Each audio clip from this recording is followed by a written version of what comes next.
For more, we speak to our U.S. correspondent, Sherwin Bryce-Pease, who's in New York for us. Sherwin, we've seen much reporting on how some black and Hispanic men were leaning towards voting for Trump in this election, but not that much discussion until now on the impact women might have in the outcome next week. Give us some of the breakdowns you are seeing when it comes to the polling. Yeah, so the big question, Bongiwe, is whether this election will be decided along gender lines, right? That's the big conversation, and it could very well be. What Reuters did in their analysis, they surveyed about 14,000 people during the month of October and compared it to a similar poll they did a year ago in October, which is the month before the election. And what they found is that Trump leads Harris with men, writ large, 48% to 41%.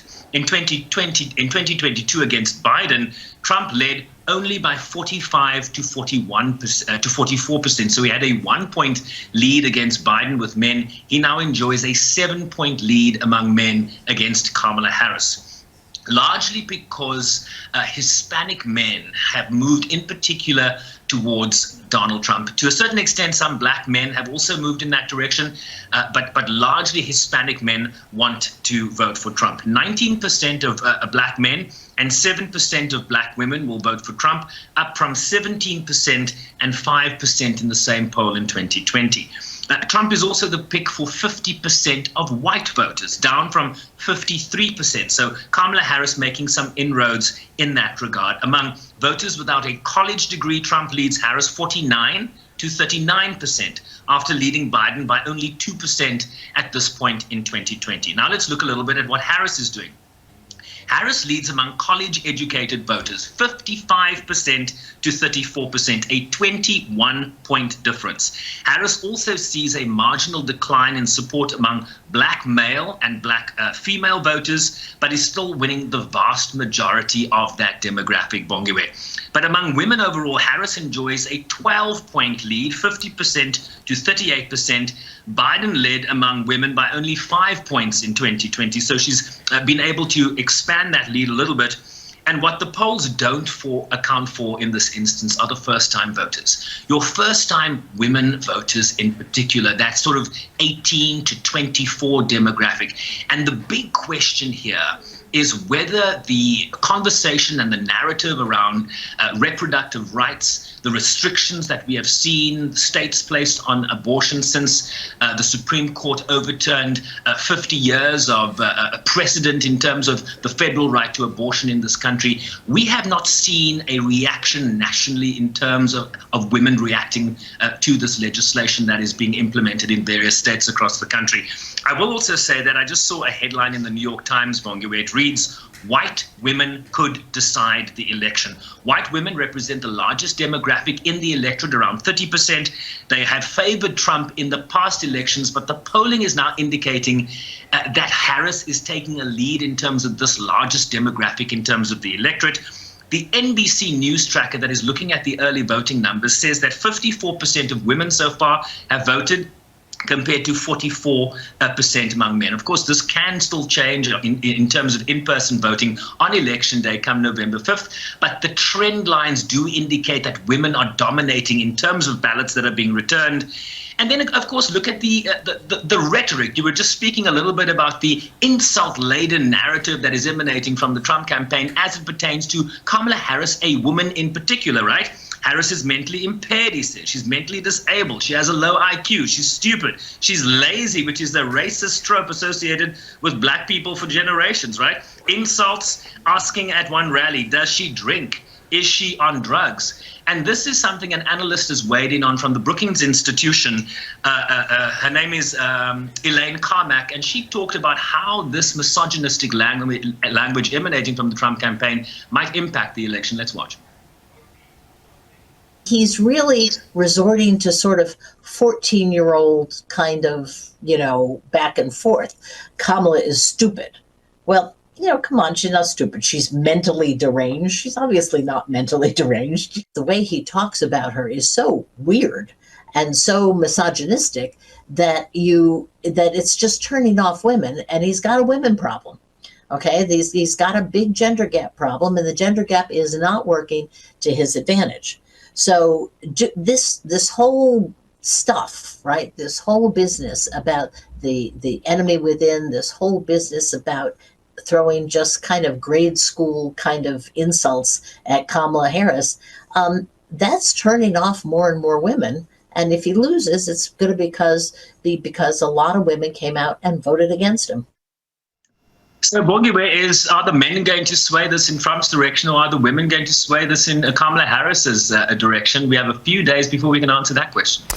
And I mean, it's the big question, Sherwin. And so women, as you say, could potentially have a decisive hand in this election. So what does the polls especially tell us when it comes to when we might get the results? Can we see a closure on Tuesday night?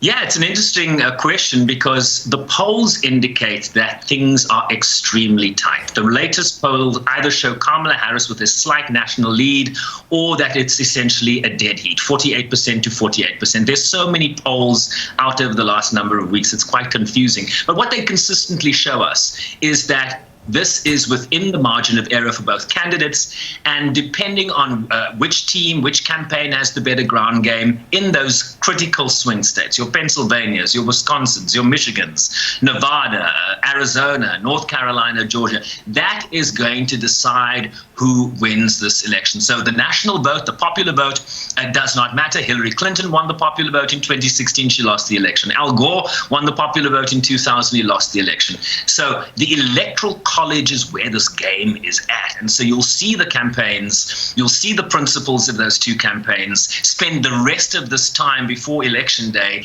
in the swing states. They'll both be in Wisconsin today. They're going to be in Michigan over the weekend. They're going to be in the swing states, because the ground game, the incremental nature, the very slim margins that exist here are essentially what is going to determine this. So turnout is going to be important. Turnout of one's base is going to be important. And then ensuring that that middle of the road sliver of the swing voter comes to your side, and that's what they're going to be focused on in the days ahead. What that tells us about when we might get a result is that we might have to wait a few days. We might not get a result on election night, which has been the norm traditionally over the years, but not so in 2020. When you had a lot of mail-in ballots, and that took a lot of time, right, to pour over. So we might be at this for a few days after November 5th in terms of getting a final result. Interesting times ahead. So what we don't hear, though, much about in this cycle is the historic nature of this election, and the fact that a woman could be elected commander-in-chief of the richest and world's most powerful country in the world for the first time in its almost 250-year history. It's not something being punted by Harris or the Democrats, even though they could be on the cusp, Sherwin, of a seismic history-making moment. And why is that? Yeah, think about it. How many conversations have you and I had about the election, and not once have we really spent time talking about the historic nature of Kamala Harris's candidacy, a historic nomination. She could become the first woman, a black woman at that, of South Asian descent to be a president and commander-in-chief of the United States. And we haven't really spent much time because her campaign and Democrats writ large have avoided the topic, because they don't want this to become an election based on whether you're voting for a woman or a man. They want this to be the focus on competence and incompetence, right? Hillary Clinton learned some tough lessons when she lost in 2016, despite the polls favoring her, because she really did lean into the historic nature of her candidacy. And I think there's been a very clear lesson learned by Harris in particular, and her campaign more broadly, that leaning into this too much might turn off those middle-of-the-road male voters who are not sure about whether a woman should occupy the highest office in the land, right? We are dealing in a world, no less in the United States, of misogyny, of patriarchy. This is not unique to the United States. I mean, this is a situation that we face in countries around the world. So they're not leaning into it. And yet this is a feminist campaign. This is a campaign focused on reproductive rights, access to IVF, childcare for working families. I mean, so in many ways, this is a very feminist campaign. They're just not saying the F word. Sherwin, It's going to be interesting to see what happens even after polls close, because, as you say, there's going to still be a lot more work that needs to be done. But at the same time, it's so close that a lot of people will be watching, where things go here. And of course, you have the work cut out for you in order to keep us informed there. That's my colleague, U.S. Correspondent Sherwin Bryce-Pease, live for us in New York.